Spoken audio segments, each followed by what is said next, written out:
let's get back to talking about the popular. Okay, so this is the popular. The popular is made by Kato, who is a modder from Korea. This thing is friggin' shiny. Okay, it's a beautiful looking mod. You know, people say it looks like the GGTB. I don't know. I mean, there's only so many ways that you can redesign a metal tube with a button on it. Okay, so yeah, I mean, yeah, sure. It looks a little like the GGTB. Great, I don't care. It looks awesome, and the machining quality is really good. And when I opened up the package and I got this thing, I had to avert my eyes because it's so fucking shiny. It is made from chrome-plated stainless steel, okay, super shine, and titanium-plated aluminum, okay. It's anodized titanium-plated aluminum. It's got a really nice engraving on there. It says Popular 2, and it's got Kato's logo on there as well. Okay, and it is shiny. It is shiny. The nice thing, the chrome, you know, it's pretty easy to keep it looking nice. You know, it's a fingerprint magnet, but you don't have to. You know, it doesn't have any. It doesn't have any patina building up on it, which is good depending on the material. I personally like the look of patina on brass, but I wouldn't want something like this to dull. This will stay shiny. Hold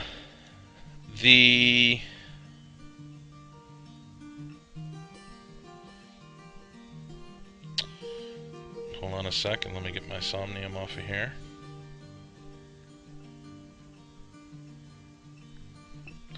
It does have a... Hold on a sec. It does have an adjustable center pin. You can see that in there, that it's got, you know, it's got a little flathead in there. Okay. If we take this apart, nice smooth threading.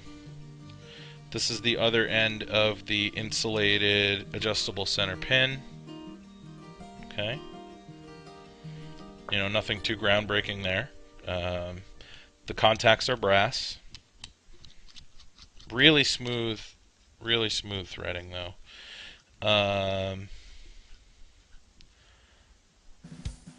The Somnium did have a gap on the Popular a little bit. I actually didn't have it threaded down all the way. I didn't adjust the Somnium all the way up so that I could thread it down as far as I could, but there was still a tiny bit of a gap there. The bottom cap is vented, as you can see. It's got all kinds of nice little holes in there. Delrin insulated brass bottom connection, and the spring itself, I believe, I'm not 100% sure, but just judging by the color, I believe it is actually a copper spring, and it is a little soft.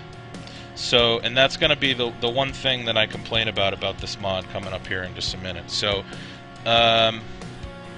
the switch itself will look very familiar to you if you've seen a GG switch. It's essentially the same thing. One thing that I do like about this versus the way that the GG switch works, this is actually pretty cool. So, hold on a sec. I'm gonna put this back in.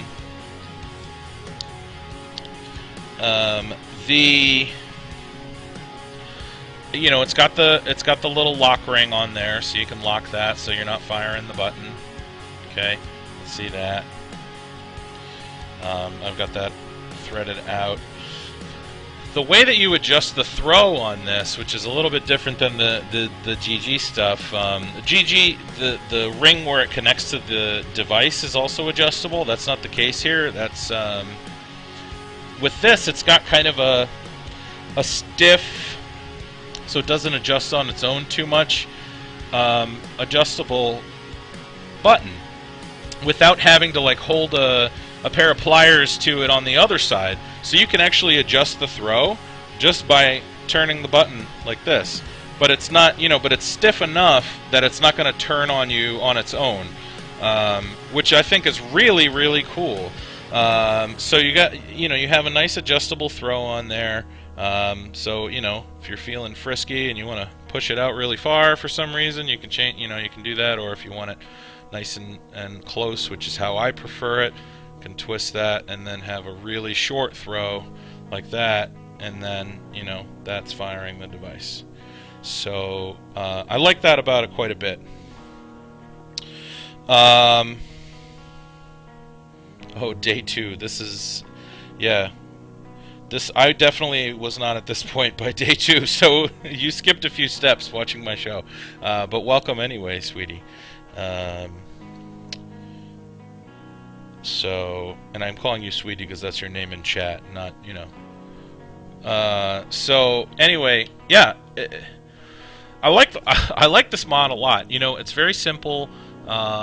It has a really clean look. If you want to use something, if you want to use a dripper on here, it's got a really nice sized juice well on the top, and it does have the air vents. So if you want to use if you want to use a dripper on there, you can. If you want to use a Kato tank or something along those lines, like a killer in a trap tank or something like that, you can. Or if you want to use a Penelope or an Odysseus on here, or a K-Fun, you can. Something where, well, actually the K-Fun isn't applicable, but like a Penelope or an Odysseus where you have the airflow coming in through the 510 connection, you can, because it's got the air slots for that. That's nice. I personally would probably not use that, so it's not a necessary feature, but it's nice that it's there. And that big well is nice, so you don't have to worry about stuff leaking into the battery. It's sealed really well at the top, so you don't have to worry about juice leaking onto the inside of the mod. And I think it's really classy looking. I mean, when it comes to a typical 510 battery mod, tube mod like this, if it performs well and you're getting minimal voltage drop from it, really the only differences are going to be, personal preference. Do you like a bottom button better? Do you like a side button better? Do you like a side button that's up top better? Do you want it to be a specific diameter? And all of that is really subjective. So I'm not going to really comment on whether that's good or bad. But I do like a button in this location. I personally prefer a bottom button, but this is kind of my second favorite, because what it allows you to do, having the button here, is it doesn't matter what direction you hold it, you can still fire it, either with the bottom, with your pinky, or you make a fist around it. That's how I like to fire it. So, and why that's nice is, and the Genesis users will know what I'm talking about, is if you're using a Genesis style atomizer, you're going to want to point the wick hole toward you. So once it's screwed down flush, you don't really have a control over where the button is, and that's why a lot of the Genesis style users are going to prefer a bottom button. But this, I think, is the second best option for a Jenny user. And I like it. It's got a nice clean feel. It's a little clicky, which I kind of like. I sound like Phil DeSardo. I like clicky buttons. But, yeah, and it looks awesome. I really like the look of it. It's got a really nice, classy look. Here's another thing that's awesome about this device, okay? The price is very, very reasonable. This device costs... and I don't know if this is like a one-time only price on this, so don't get pissed off if Kato says it's a little bit more money than this, but I got this from Kato, ordering it through Vaporwall. This was $136, including international shipping and PayPal fees. So it's not cheap, but it's very reasonably priced. for what you're getting. You know, a really well machined, really high quality device, and the performance of it is on par with with other high end devices like the Caravella and the Bear Brass mod and the Chi-Yu. With very minimal voltage drop. It conducts electricity very well, and I get very minimal voltage drop on this device. So it hits hard. It looks real nice. I really don't have any complaints about it. I'm really impressed, I have to say. It's well made, well done, Kato. I think you did a damn good job. The only things that I don't like about it, just to get nitpicky, because I have to do this. This is what I do. So I wish the finish was not chrome. Even though it looks awesome, it's not something that I feel like I can take out on the town and kind of beat up,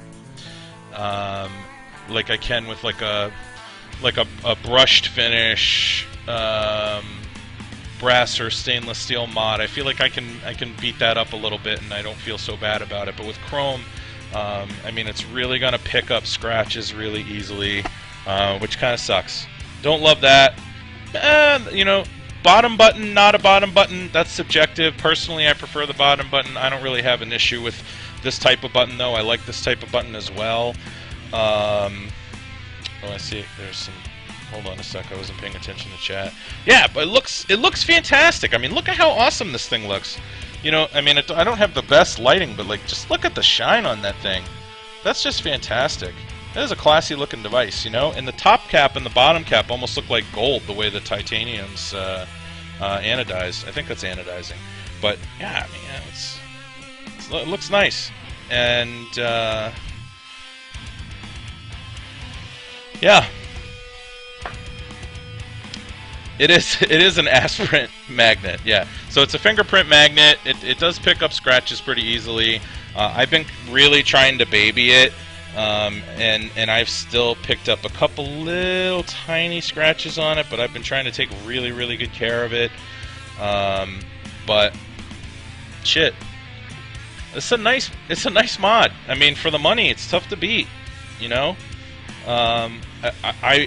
It's not my favorite mod of all time, but it's certainly up there, and for the price, it's killer. So, like I said, well done, Kato. I think you did a really good job on this one. Hold on a sec.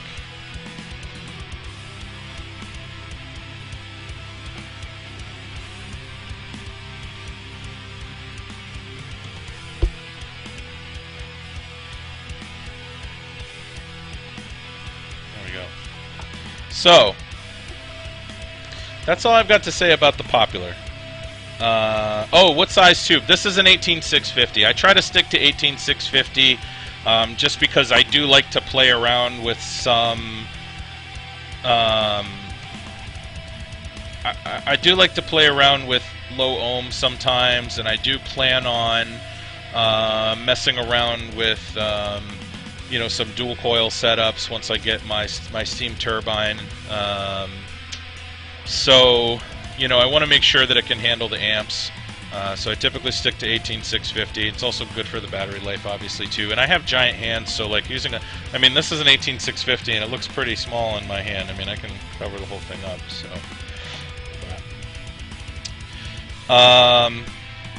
thanks, Relentless. Now everybody's gonna go leave the room and leave my show and go buy AC9s. But anyway, AC9's a good addy too, by the way. So, anyway, that's it with the Popular. It's a great mod.